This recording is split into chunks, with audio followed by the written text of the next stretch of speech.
నమస్తే, welcome to our channel SR9 TV Telugu. నా channel subscribe చేయండి, లైక్ చేయండి, షేర్ చేయండి. ప్లీజ్ సపోర్ట్ మీ. దేశంలో పార్లమెంటు స్థానాలకు, కొన్ని రాష్ట్రాలలో అసెంబ్లీ స్థానాలకు ఎలక్షన్స్ జరుగుతున్నాయి.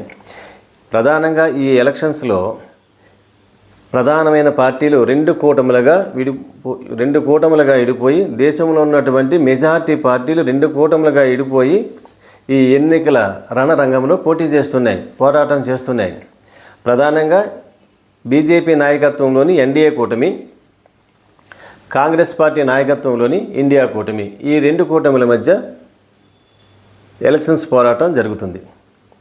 ఈ రెండు కూటములు సంబంధం లేకుండా కొన్ని చిన్న చిన్న పార్టీలు ఉన్నాయి. కొన్ని ప్రధానమైన పార్టీలు ఆంధ్రప్రదేశ్లోని వైఎస్ఆర్సీపీ పార్టీ, తెలంగాణలోని బీఆర్ఎస్ పార్టీ, ఒరిస్సాలోని నవీన్ పట్నాయక్ గారి నాయకత్వంలోని పార్టీ, ఈ మూడు పార్టీలు మాత్రం ఏ కూటమితో సంబంధం లేకుండా ఎన్నికల్లో పోటీ చేసినాయి. అయితే భారతీయ జనతా పార్టీ 400 స్థానాలలో ఎన్డీఏ కూటమి విజయం సాధించే లక్ష్యంగా ఎన్నికల బరిలో దిగి పోరాటం చేసింది. ఇండియా కూటమి విజయమే ధ్యేయంగా పోరాటాన్ని చేస్తుంది ఇండియా కూటమి. అయితే సర్వే సంస్థలు ప్రకటించిన ఫలితాలను చూసినట్లయితే ఈ రెండు కూటములకి పూర్తి మెజారిటీ వచ్చేటువంటి పరిస్థితి లేదని తెలుస్తుంది. అంటే ఎన్డీఏ కూటమి పూర్తి మెజారిటీ రాకపోవచ్చు, అలాగే ఇండియా కూటమి కూడా పూర్తి మెజారిటీ రాకపోవచ్చు. ఇటువంటి పరిస్థితి వచ్చినప్పుడు అన్ని పార్టీలు ఏ వైపు చూస్తూ ఉంటాయి? ఈ రెండు కూటములు ఎవరి వైపు చూస్తూ ఉంటాయి? YSRCP party, BRS party, Orissa Naveen Patnaik. అంటే జగన్మోహన్ రెడ్డి గారు ఏమన్నారు? జూన్ 4వ తేదీన దేశమంతా మన వైపే చూస్తుందని ప్రకటించారు ఆయన. అది నిజం కావచ్చు. అయితే బీజేపీ వైఎస్ఆర్సీపీ పార్టీతో శత్రుత్వాన్ని కోరుకుంటుందా, స్నేహాస్తాన్ని అందిస్తుందా? ఎందుకంటే ఆంధ్రప్రదేశ్లో బీజేపీ పార్టీ తెలుగుదేశం జనసేనతో కూటమిగా, ఎన్డీఏ కూటమిగా ఎన్నికల బరిలో పోటీ చేసింది. ఎవరికి? వైఎస్ఆర్సీపీ పార్టీకి వ్యతిరేకంగా కూటమి కట్టి పోటీ చేసింది. అంటే శత్రుత్వంతో ఉన్నట్టే. కానీ ఇప్పుడు మనకు లభిస్తున్నటువంటి సమాచారం ప్రకారం బీజేపీ అగ్రనాయకత్వము జగన్మోహన్ రెడ్డి గారి యొక్క సహకారాన్ని ఆశిస్తున్నట్లుగా, ఆయనకు ఫోన్ చేసినట్లుగా మనకు ఉన్నటువంటి విశ్వసనీయ సమాచారం. అది జూన్ 4 తర్వాత మనకు తెలుస్తుంది. అయితే జగన్మోహన్ రెడ్డి గారు ఏం ఆశించారో ఆశించిన ఫలితము జూన్ 4వ తేదీన రాబోతుందని అందరూ ఆశగా ఎదురు చూస్తున్నారు.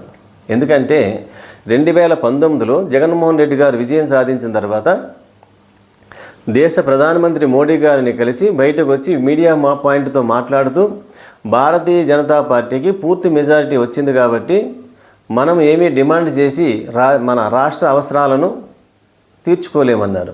అందుకని స్నేహస్తంగానే 5 సంవత్సరాలు భారతీయ జనతా పార్టీతో, ఎన్డీఏ ప్రభుత్వంతో సహకారాన్ని అందిస్తూ రాష్ట్ర ప్రయోజనాలను కాపాడుకున్నారు ఆయన.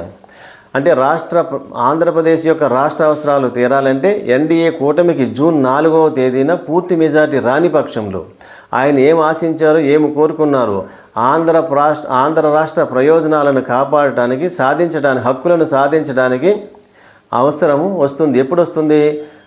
జూన్ 4వ తారీఖున కౌంటింగ్ రోజున వైఎస్ఆర్సీపీ పార్టీ విజయం సాధించి అధికారంలోకి వచ్చి ఎక్కువ పార్లమెంటు స్థానాలను వైఎస్ఆర్సీపీ పార్టీ కనుక 20 నుంచి 22 స్థానాల్లో విజయం సాధించినట్లయితే భారతీయ జనతా పార్టీ నాయకత్వంలోని ఎన్డీఏ కూటమి పూర్తి మెజార్టీ సాధించలేని పక్షంలో ఖచ్చితంగా బీజేపీ జగన్మోహన్ రెడ్డి గారి వైపు, నవీన్ పట్నాయక్ గారి వైపు తప్పకుండా ప్రయత్నిస్తుంది. ఆ ప్రయత్నం వచ్చినప్పుడు, అలాంటి పరిస్థితి వచ్చినప్పుడు జగన్మోహన్ రెడ్డి గారు రాష్ట్ర ప్రయోజనాలను సాధించడానికి తన డిమాండ్స్ను పెట్టేటువంటి అవకాశాలు ఎక్కువగా ఉన్నాయి. అటువంటి పరిస్థితి వచ్చి ఆంధ్ర రాష్ట్ర ప్రయోజనాలు కనుక కాపాడగలిగినట్లయితే ఆంధ్ర రాష్ట్రం అదృష్టంగా జూన్ 4న కనిపిస్తుంది మనకి. అదే జరగాలని మనం అందరం ఆశిద్దాం. నా ఛానల్ సబ్స్క్రైబ్ చేయండి, లైక్ చేయండి, షేర్ చేయండి.